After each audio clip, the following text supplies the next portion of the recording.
Hello all.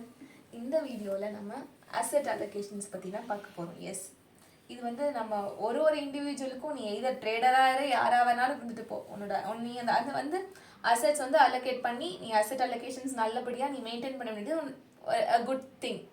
நம்ம எல்லாருமே தெரிஞ்சுக்க வேண்டிய ஒரு விஷயம். கரெக்டாக? ஸோ அசெட் அலோகேஷன்ஸ் அப்படின்னு நம்ம பார்க்கறதுல நம்ம அசெட் வந்து எங்கெங்கெல்லாம் நம்ம எப்படிலாம் நம்ம வச்சுருக்கோம், எவ்வளோ ரிஸ்க் ஃபேக்டர்ஸ்லாம் நம்ம தாண்டி வச்சுருக்கோம், எப்படி வந்து ஒன்னொன்னுத்தையும் நம்ம மெயின்டைன் பண்ணியிருக்கோம் அப்படின்றத நம்மளோட நம்மளே அனலைஸ் பண்ணி வச்சுருக்கணும். அதுதான் வந்து ஒரு குட் சேவிங்ஸ், குட் ஃபியூச்சரை வந்து நமக்கு உருவாக்கி தரும். அண்ட் இது வந்து ஒரு குட் இன்வெஸ்ட்மெண்ட்டும் அப்படின்னு கூட நம்ம சொல்லலாம். ஸோ இன்னைக்கு நம்ம இந்த வீடியோவில் அசெட் அலோகேஷன்ஸ் பற்றி தான் பார்க்க போகிறோம்.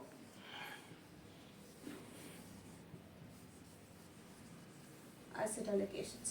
ஸோ அசெட் அலோகேஷன்ஸ், அசெட்னா நம்மக்கிட்ட எவ்வளோ சொத்து மதிப்பு, எந்தெந்த விதத்தில் இருக்குது அப்படின்றது தான்.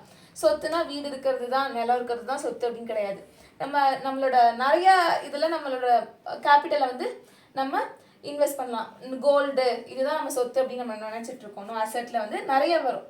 இப்போ நான் என்னென்னலாம் வரும் அப்படின்றத நான் உங்களுக்கு சொல்கிறேன். ஸோ நம்ம ஃபர்ஸ்ட் நம்ம நிறைய ட்ரேட் பற்றி நம்ம சொல்கிறதுனால நான் ஃபர்ஸ்ட் வந்து நம்ம நிறைய ஸ்டாக்ஸ், அதாவது இன்வெஸ்ட்மெண்ட் நம்ம எவ்வளோ இன்வெஸ்ட் பண்ணியிருக்கோம், எவ்வளோ கேபிட்டலில் இன்வெஸ்ட் பண்ணியிருக்கோம், அது வந்து நம்மளோட அசெட்டில் வரும். இன்வெஸ்ட்மெண்ட் இன் ஸ்டாக்ல நம்ம என்னெல்லாம் இன்வெஸ்ட் பண்ணியிருக்கோம் அப்படின்றது வந்து இதுவும் நம்மளோட அசெட்டில் சேரும். தென் வேறு என்னன்னு வச்சுக்கலாம்னா வந்து கோல்டு.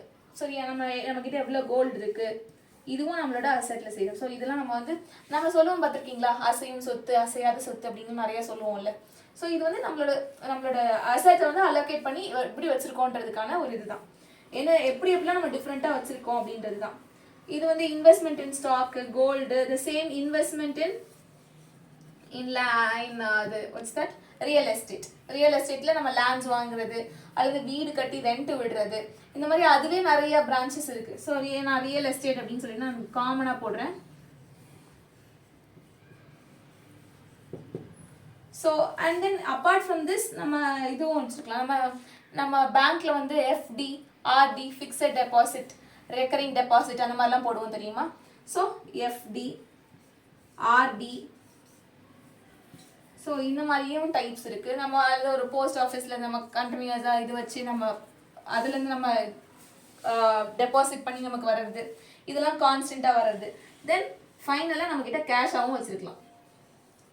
ஸோ இது எல்லாமே நம்மளோட அசெட் அலோகேஷன்ஸில் வரும். சரியா? ஸோ கேஷ் அப்படின்றது வந்து நம்ம கையில் வச்சுருப்போம், பட் நிறையலாம் வச்சுக்க முடியாது. கரெக்டாக? ஸோ கேஷ் வந்து நம்ம பேங்க்லேயும் நம்ம போட்டு வச்சுக்கலாம். ஸோ நம்ம கேஷை பேங்க்கில் போட்டு வச்சுருந்தாலும் நமக்கு சின்ன இன்ட்ரெஸ்ட் கிடைக்கும். ரொம்ப மினிமல் இன்ட்ரெஸ்ட் தான், பட் ஏதோ கிடைக்கிறது பெட்டர் தானே. Nothing is better than something. Something is better than nothing. Okay. And so இப்போ these are the different allocations. Apart from this இதை விடையும் நிறைய இருக்குது. ஸோ நம்ம இன்னைக்கு இதை பற்றி தான் நம்ம டிஸ்கஸ் பண்ண போகிறோம்.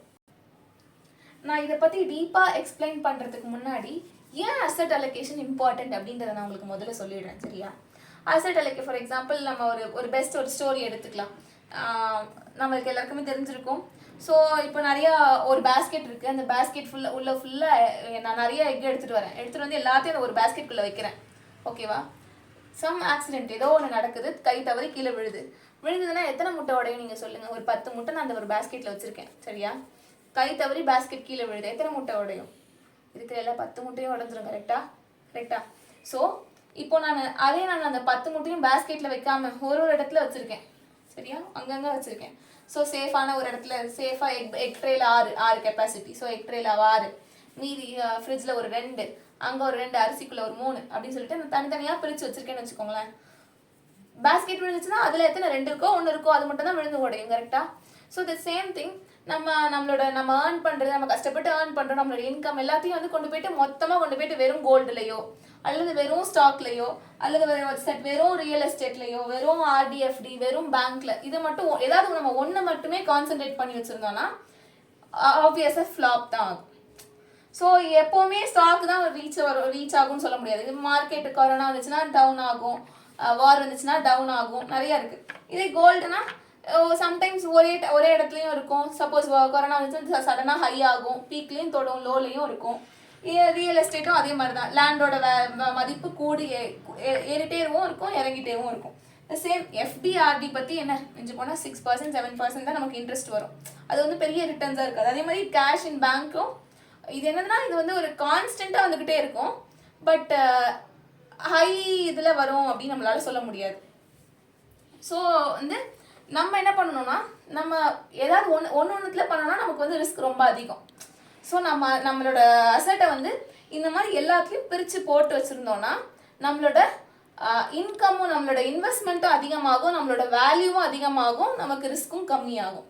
இப்போ ஏதாவது ஒன்று போச்சுனாலும் நம்ம மீதி இருக்கிற நாளத்துலேருந்து நான் பாட்டு மீதி இருக்கிற நாளில் வச்சு ஐ கேன் மேனேஜ் எவ்ரிதிங் அப்படின்னு சொல்லிக்கலாம்.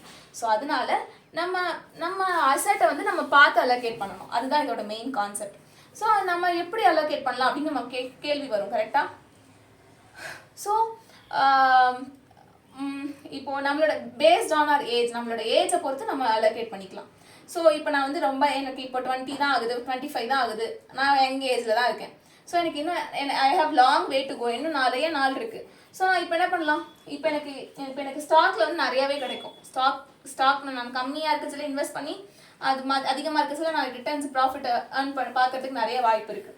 ஸோ நான் யங் ஏஜில் இருக்கிறதுனால நான் ஸ்டாக்ல போடலாம், அப்புறம் ரியல் எஸ்டேட்டில் போடலாம். எனக்கு எது கன்வீனியண்ட்டாக இருக்கோ அதை பார்த்து நான் ஸ்ப்ளிட் பண்ணி தான் போடணும், வெறும் ஸ்டாக்ல போடக்கூடாது. பட் நான் என்னோட ஏஜை பொறுத்து, அதாவது நான் அக்ரெசிவாக இன்வெஸ்ட் பண்ணலாம். சரியா? அக்ரெசிவ்னா ரிஸ்க் நிறையா இருக்கும், பட் ப்ராஃபிட்டும் அதிகமாக இருக்கும்.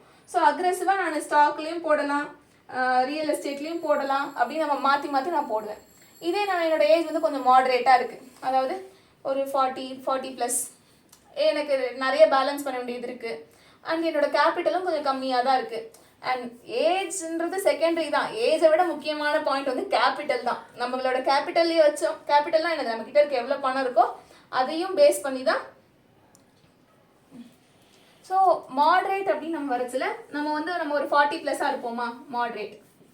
அதாவது நம்ம வந்து ஒரு ஃபேமிலி மேனாக இருப்போம், ஒரு ஃபேமிலி பர்சனாக இருப்போம். நம்மளை டிபெண்ட் பண்ணி ஒரு குட்டி ஃபேமிலி இருக்கும். ஸோ நம்மளால பெரிய ரிஸ்க்லாம், நம்மளால இந்த அக்ரெசிவ் ட்ரேடிங்லாம் பண்ணி நம்மளால பெரிய ரிஸ்க்லாம் நம்மளால தாங்க முடியாது. ஸோ அப்போது நம்மக்கிட்ட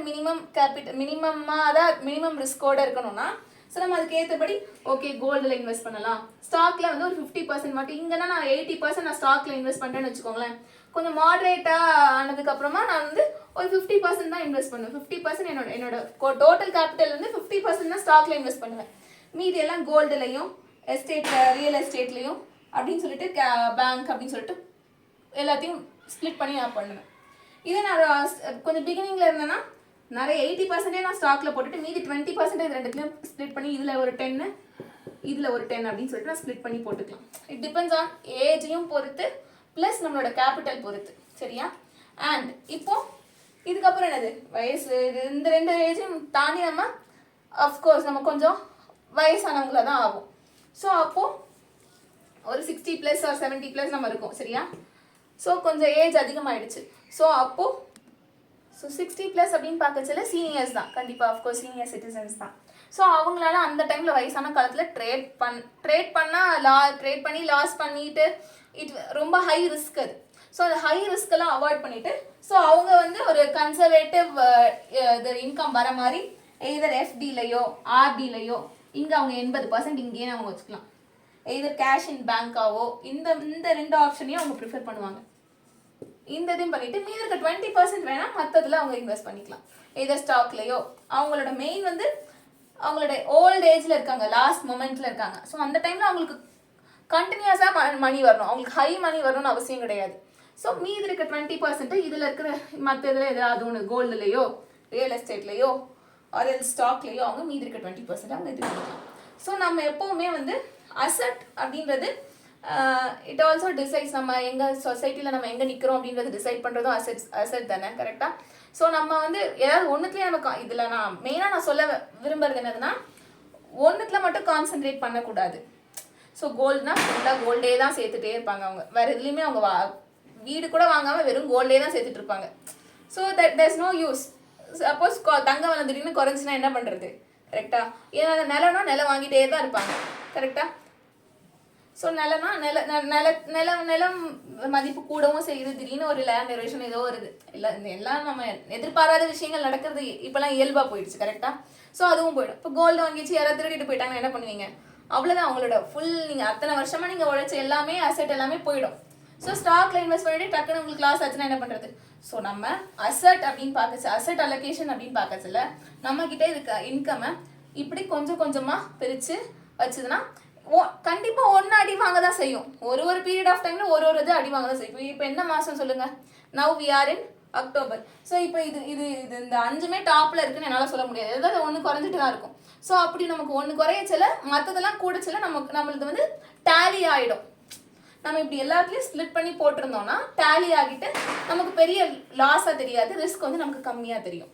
ஸோ அதனால நீங்களும் உங்களோட அசெட்டை வந்து பார்த்து உங்களோட ஃபினான்ஷியல் அட்வைசர் கிட்ட கேட்டு அந்தந்த பீரியட்ல அந்தந்த ஏஜ்ல எந்தெந்த இதில் நம்ம இன்வெஸ்ட் பண்ணலாம் அப்படின்றத பார்த்து பண்ணுங்க.